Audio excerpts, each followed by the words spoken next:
आदाब, मैं हूं मुमताज आलम रिजवी। बात करूंगा मैं आज बागेश्वर धाम के पीठाधीश्वर धीरेन्द्र शास्त्री की, जो कि काफी चर्चे में है, बहसो मुबाहिसे में है और अब तो उनकी डिमांड काफी बढ़ गई। वो पूरे देश में बुलाए जा रहे हैं और जगह जगह अब उनका प्रोग्राम जो है वो आयोजित किया जा रहा है। भीड़ बढ़ रही है, लोग बढ़ रहे हैं। न जाने क्या ऐसा हुआ है कि अब उनकी तरफ लोग खींचे चले आ रहे हैं।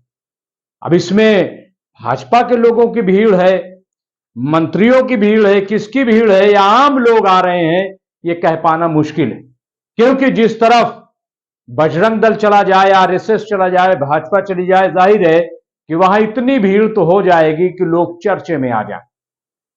हो सकता है कि इसमें बड़े पैमाने पर अकीदतमंद भी हों, इसमें कोई दो राय नहीं है, क्योंकि यह तो हिंदुस्तान है। हिंदुस्तान में बड़ी आसानी से भीड़ जमा की जा सकती है, बस आपको फनकार होने की जरूरत है। आप अगर फनकार हो गए तो जाहिर है कि फन के चाहने वाले तो यहां बहुत। एक बात जिसकी खबर लेकर के हाजिर हुआ वो यह है कि धीरेन्द्र शास्त्री को अब केंद्र सरकार की हरी झंडी के बाद वाई कैटेगरी की सिक्योरिटी प्रोवाइड की जाएगी, उनको मुहैया कराई जाएगी, क्योंकि उनको जान से मारने की धमकी दी गई। उनके चाचा के बेटे के पास फोन आया था जिसमें यह धमकी दी गई कि तुम्हारे चाचा और सबको जान से मार दिया जाएगा, 13 की तैयारी कर लो। इसके बाद वो एफआईआर दर्ज की गई। एफआईआर दर्ज करने के बाद अब वाई कैटेगरी की सिक्योरिटी दी गई है। मध्य प्रदेश सरकार ने तमाम जो स्टेट हैं उनको खत लिखा है। दरअसल मध्य प्रदेश के हैं हमारे पीठाधीश्वर धीरेन्द्र शास्त्री जी। सबसे पहले तो मैं ये कहूंगा कि अगर जिसने भी जान से मारने की धमकी दी है, यह बहुत गलत है और इसकी जितनी कड़ी निंदा होनी चाहिए और ऐसे लोगों को पकड़ के जेल के अंदर भेजना चाहिए। ये कौन लोग हैं जो बात बात पर जान से मारने की धमकी देने लगते हैं? मैं समझता हूं कि ऐसे लोग देश विरोधी हैं, ऐसे लोग देश के गद्दार हैं और ऐसे लोग समाज के दुश्मन हैं जो समाज में फूट डालने का काम कर रहे हैं। यह धमकी उमकी कुछ नहीं होती है। ऐसे लोगों को पकड़ के जेल में डालना चाहिए। आपको याद होगा कि हमारे भारतीय किसान सभा के जो लीडर हैं राकेश टिकैत और उनके भाई नरेंद्र टिकैत, इनको भी जान से मारने की धमकी दी गई थी और कहा गया था कि पूरे घर को खत्म कर दिया जाएगा। इन्होंने न सिर्फ यह कि एफआईआर दर्ज कराई थी, बल्कि केंद्र को खत भी लिखा था कि हमें सिक्योरिटी प्रोवाइड किए जाए, क्योंकि हम देश भर में जाएंगे, हम रुकेंगे नहीं। मुझे नहीं मालूम कि उन्हें वाई प्लस की सिक्योरिटी मिली, वाई सिक्योरिटी मिली, कौन सी सिक्योरिटी मिली, लेकिन उन्हें धमकी दी गई थी, सिक्योरिटी शायद नहीं मिली। लेकिन वो किसान लीडर हैं, वो किसानों की बात कर रहे हैं। यहां तो हिंदू राष्ट्र की बात हो रही है। कहां एक तरफ किसानों की बात करने वाले और कहां दूसरी तरफ हिंदू राष्ट्र की बात करने वाले। जाहिर है कि ऐसे में सिक्योरिटी तो धीरेन्द्र शास्त्री को ही मिलनी चाहिए, क्योंकि ये बड़ा पुण्य का काम हो रहा है, हिंदू राष्ट्र बनाया जा रहा है। हालांकि अगर धीरेन्द्र शास्त्री से पूछा जाए कि क्या आपके पास कोई खाका है, सनातन धर्म का ही बता दीजिए कि सनातन धर्म जो है वो क्या है और कैसे सनातन धर्म के तहत ये देश चलेगा, क्या हिंदू राष्ट्र का खाका है, कैसे बनाएंगे? सिर्फ धरना देने से तो होगा नहीं, सिर्फ जगह जगह जलसे जुलूस करने से तो हिंदू राष्ट्र बनेगा नहीं, बल्कि उसके लिए तो पूरी तैयारी चाहिए। अगर आरएसएस ने कर रखी है तो वो बताए कि क्या खाका है, अगर बीजेपी ने बना रखी है तो वो बताए कि खाका क्या है, कैसे चलेगा ये हिंदू राष्ट्र। और अगर धीरेन्द्र शास्त्री कोई खाका बना रहे हैं, क्योंकि ये तो सब चीज को पढ़ लेते हैं पहले से। खैर, तो ये चीज मैं कह रहा था कि सिक्योरिटी जरूर मुहैया कराइए, सिक्योरिटी मिलनी चाहिए, हिफाजत होनी चाहिए, क्योंकि खुदा न खास्ता अगर धीरेन्द्र शास्त्री को कुछ होता है तो देश में बवाल भी हो सकता है, और ना भी हो तब भी जान की हिफाजत करना सबकी जिम्मेदारी है। इस्लाम ने भी कहा है कि अगर तुम नमाज की हालत में हो और अगर किसी की जान खतरे में है तो तुम नमाज छोड़ करके उसकी जान बचाओ। यह है दीन इस्लाम। तो ऐसे में हम सब दुआ भी करें धीरेन्द्र शास्त्री के लिए कि अल्लाह उनकी हिफाजत करे।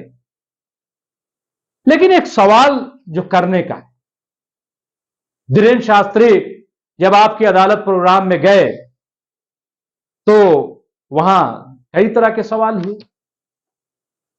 वहां यह तक भी पूछ लिया गया कि अगर आपके पास इतनी शक्ति है तो आप रूस से क्यों नहीं कहते कि यूक्रेन से अपनी सेना बुला ले।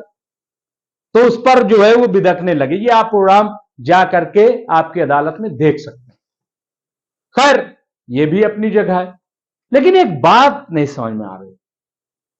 जब धीरेन्द्र शास्त्री के पास इतनी शक्ति है, इतनी बड़ी ताकत है और हर चीज को पढ़ लेते हैं, हर चीज को जान लेते हैं, उनके पास बजरंग बली जी की शक्ति है, महान बजरंग बली जिन्होंने सूरज को भी निगल लिया था, वो बजरंग बली की जिन्होंने भगवान राम को जीत दिलाई, वो बजरंग बली की जिन्होंने लंका में आग लगा दी। इतने ताकतवर बजरंग बली हैं, तो फिर हम कैसे ये न माने कि अगर कोई भी खतरा होगा, कोई भी संकट आएगा, तो बजरंग बली जो संकट मोचन कहलाते हैं वो कैसे हमारे धीरेन्द्र शास्त्री जी की मदद नहीं करेंगे। जरूर करेंगे, मुझे पूरा विश्वास है, पूरा यकीन है कि वो इनकी मदद करेंगे, क्योंकि जय जयकार ये कर रहे हैं। ये बात अलग है कि कर्नाटक में बीजेपी की मदद बजरंग बली ने नहीं की। पीएम ने कहा कि आप जय बजरंग बली कह करके वोट का बटन दबाइए, लेकिन वहां मदद नहीं मिली। अभी जब हंगामी मीटिंग हुई भाजपा की तो उसमें यह बात आई कि दरअसल कांग्रेस ने जो अपना मैनिफेस्टो पेश किया था वो बहुत अच्छा था और इसकी वजह से वो जीत गए। सवाल यह है कि आप क्या कर रहे थे? आपने मैनिफेस्टो क्यों नहीं पेश किया? आपने इसलिए नहीं पेश किया क्योंकि आपको बजरंग बली पर ज्यादा भरोसा था, आप ज्यादा बड़े भक्त थे। फिर आपको लगा कि मुसलमानों का रिजर्वेशन खत्म कर दिया है तो लिंगायत जो वहां 17% है वो तो आ ही जाएगा। फिर आपको लगा कि हिजाब पर पाबंदी है तो इससे जो हिंदू है वो तो सब आ ही जाएगा, तो इसलिए मैनिफेस्टो क्या जरूरत है, नए नए वादों की क्या जरूरत है। फिर यह भी था कि पिछले जो वायदे थे, अगर नए वायदे आप करते तो लोग पूछते कि जो पिछला वादा था उसका क्या हुआ। ये सवाल तो था ना। आप ये भी नहीं कह सकते थे कि केंद्र में चूंकि हमारी सरकार नहीं है, नहीं कह सकते थे क्योंकि आपकी डबल इंजन की सरकार थी, आप स्टेट में भी थे और आप केंद्र में भी थे। तो ये बहुत सारे सवाल थे। तो खैर मैं ये कह रहा था कि धीरेन्द्र शास्त्री जी इतने शक्तिशाली हैं, इतने पावरफुल हैं और इतने हंसमुख हैं। वाकई में बताऊं कि उनकी बहुत सारी बातें मुझे खुद अच्छी लगती हैं। जब वो ये कहते हैं, कोई मुसलमानों के बारे में बोला तो उन्होंने कहा नहीं बिल्कुल गलत बात है, मुसलमान मेरे दोस्त हैं, और फिर पूरा वाकया वो सुनाते हैं कि कैसे मुसलमानों ने उनकी मदद की। इसके साथ साथ जब वो बचपन में अपनी गुर्बत के किस्से सुनाते हैं तब भी धीरेन्द्र शास्त्री की बातों को सुनकर मेरी आंखों से आंसू आ जाता है। वो इतने प्यार से, इतने बढ़िया तरीके से चीजों को पेश करते हैं। बड़ा चेहरा जो है अच्छा चेहरा है, मुस्कुराता हुआ चेहरा है, लेकिन जब इस मुस्कुराते हुए चेहरे से कुछ ऐसी बातें हो जाती हैं जो किसी के दिल को ठेस पहुंचाती हैं तो फिर सोचने पर मैं मजबूर हो जाता हूं कि धीरेन्द्र शास्त्री को क्या हो गया, क्या हो गया, इन्होंने क्यों ऐसी बातें कर रहे हैं। तो बहरहाल मैं तो यही कहूंगा कि अखंड भारत बने, धीरेन्द्र शास्त्री उसमें बहुत अहम रोल अदा करें। धीरेन्द्र शास्त्री की लंबी उम्र हो, हम सब लंबी उम्र की कामना करते हैं उनकी।